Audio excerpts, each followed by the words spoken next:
بسم اللہ الرحمن الرحیم۔ سینہ مبارک کو چاک کرنا۔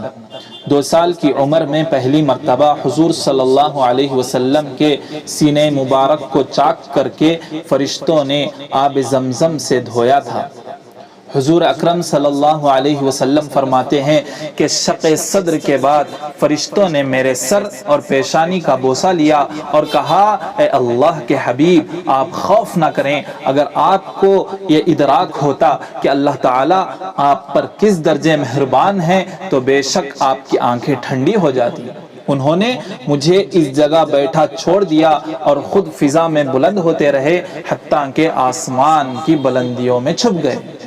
حضرت حلیمہ سعدیہ رضی اللہ تعالی عنہ فرماتی ہیں کہ مجھے آپ صلی اللہ علیہ وسلم کے جسم اطہر سے مشک کی خوشبو آیا کرتی تھی اور روزانہ 2 شخص گورے رنگ کے آپ کے پاس آسمان سے اترتے تھے اور آپ کے کپڑوں میں چھپ جاتے تھے۔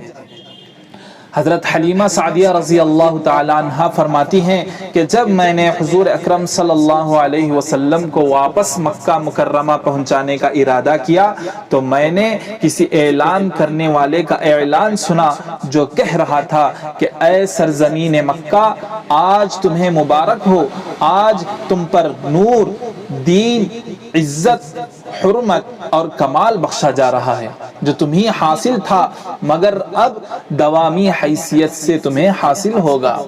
بچپن کا زمانہ۔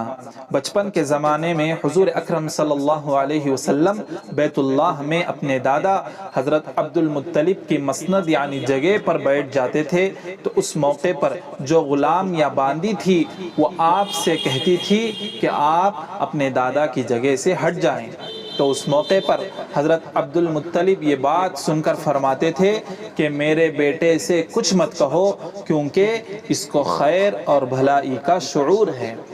حضور نبی کریم صلی اللہ علیہ وسلم نے ارشاد فرمایا کہ میری شان کی ابتدا یہ ہے کہ میں حضرت ابراہیم علیہ السلام کی دعا اور اپنے بھائی حضرت عیسیٰ علیہ السلام کی بشارت ہوں اور اپنی والدہ کا اکلوتا بیٹا ہوں۔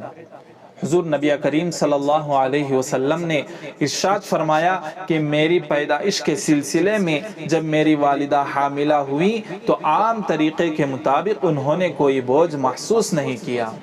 السلام علیکم۔